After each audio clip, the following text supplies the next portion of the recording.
Un gobierno inexperto, en primer lugar. En segundo lugar, equivocado en cuanto al problema principal, que es el de la delincuencia organizada.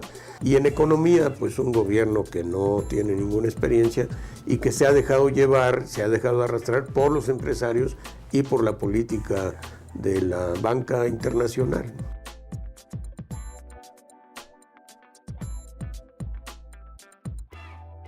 Yo creo que hay dos vertientes ahí. Una, que los funcionarios panistas salieron muy buenos discípulos de sus maestros priistas y están repitiendo la lección, ¿no? Están buscando sus propios intereses, hacen muchos negocios particulares, todo el mundo tiene contratos, negocios, combinaciones con la iniciativa privada. Desde la llegada de Cloutier al PAN, se incrustaron los empresarios en el Partido de Acción Nacional, dieron mucho dinero, invirtieron mucho en el PAN y por tanto ellos son los que toman muchas de las decisiones, ¿no? Podríamos decir que tanto el gobierno de Fox como el de Calderón han sido gobiernos que sirven, que tienen como principal objetivo servir a la clase empresarial.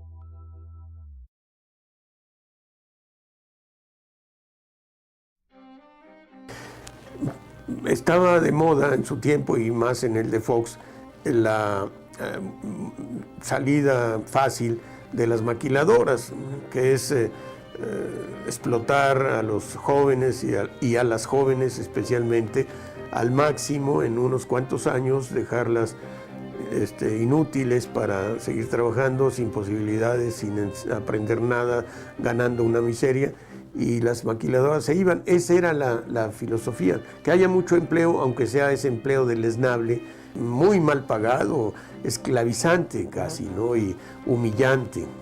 Yo creo que sí hay muchas formas de generar empleos, invirtiendo en México. Mucho de lo que se va hacia afuera en forma de desperdicio y de despilfarro podría invertirse en el campo mexicano, apoyar al campo mexicano, apoyar la educación, que sería indirectamente una forma de abrir posibilidades de empleo. No es lo mismo un trabajador que busca emplearse y que no tiene ninguna capacitación a técnicos o profesionistas que pasaron por la escuela y que están listos para capacitarse.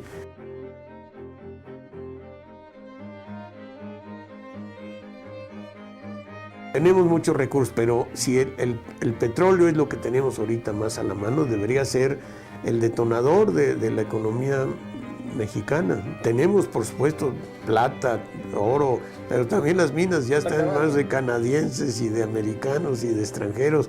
Tenemos costas, litorales riquísimos, extensos, tenemos azufre, tenemos las salinas más grandes del mundo en Guerrero Negro, en Baja California, tenemos pues yo ¿qué le diría? Uranio, no mucho, pero un poco de uranio.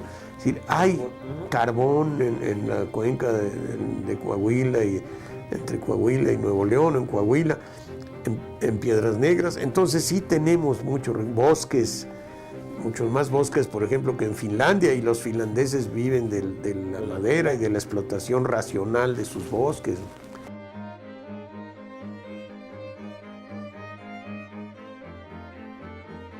El Estado debe tener mecanismos para dirigir la economía. No digo que deba ser dueño de todos los medios de producción, pero sí de los estratégicos para poder desde ahí buscar la justicia social, distribuir, inclusive apoyar a la iniciativa privada, ¿no?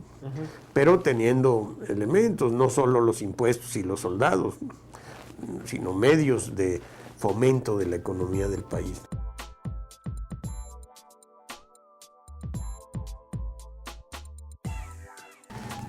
Pues Felipe Calderón es un panista antiguo, hijo de otro panista que fue el cronista del Partido Acción Nacional, un historiador del PAN, don Luis Calderón Vega, que fue un hombre muy respetable, que escribió la historia de los primeros años del PAN y que fue diputado federal.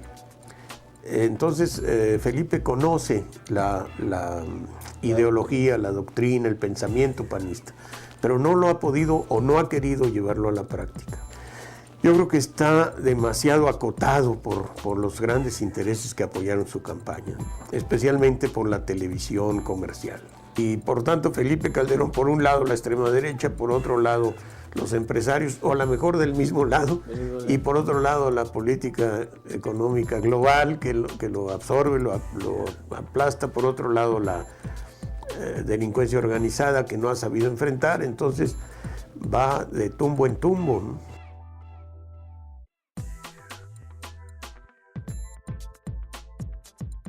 La base de la reforma fiscal es que las grandes ganancias, los grandes capitales paguen lo justo y no lo están haciendo.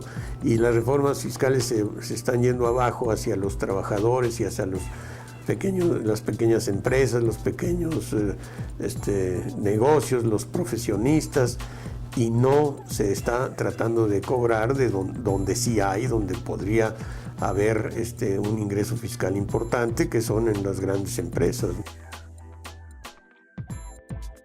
Pagan una miseria, ¿no? Y tienen mil formas de escabullirse, equipos de contadores y de abogados especialistas en eludir el pago de impuestos.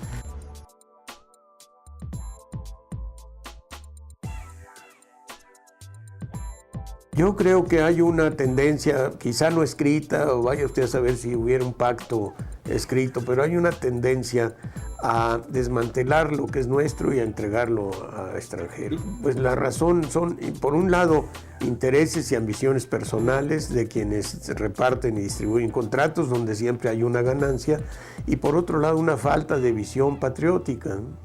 Están pensando con un complejo de inferioridad muy evidente, que nosotros no podemos hacer las cosas y que tenemos que traer extranjeros. Pues yo creo que estamos en una situación peor, ¿no?, que del porfiriato. Don Porfirio tenía todavía algunos visos de nacionalismo, se enfrentó, abrió las puertas a los franceses y a otros capitales europeos, pero tuvo alguna entereza en frenar a los norteamericanos, y tuvo, cuando se entrevistaron con Taft, en la línea, en medio del puente, ni él fue para allá ni dejó que vinieran para acá. Se trató con más dignidad que como se están tratando estos, que están listos, dispuestos, obsecuentes a ver qué les indica, ¿no?